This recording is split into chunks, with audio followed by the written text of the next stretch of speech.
Hai guys, Assalamualaikum. Abang Kori Oring here. Pening aku dengan korang ni.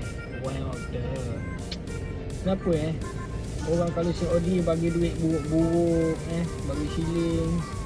Kalau macam dulu tak apa lah. Lori awal, balik pun awal boleh pergi bank, di banking, tukar kat bank. Sekarang ni lori lambat, balik pun lambat, nak pergi tukar duit buruk kadang-kadang kedai pun tak ambil. Kadang-kadang kena guna duit sendiri. Selalu lah kena guna duit sendiri.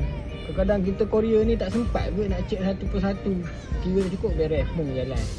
Kadang-kadang macam route aku ni route kecil.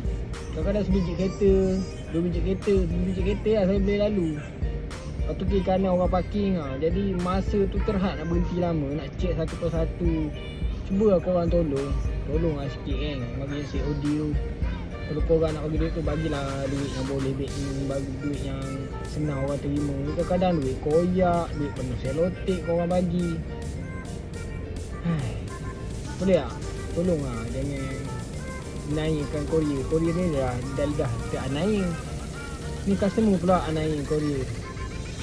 Ginilah nasib Korea. Aduh, macam-macam.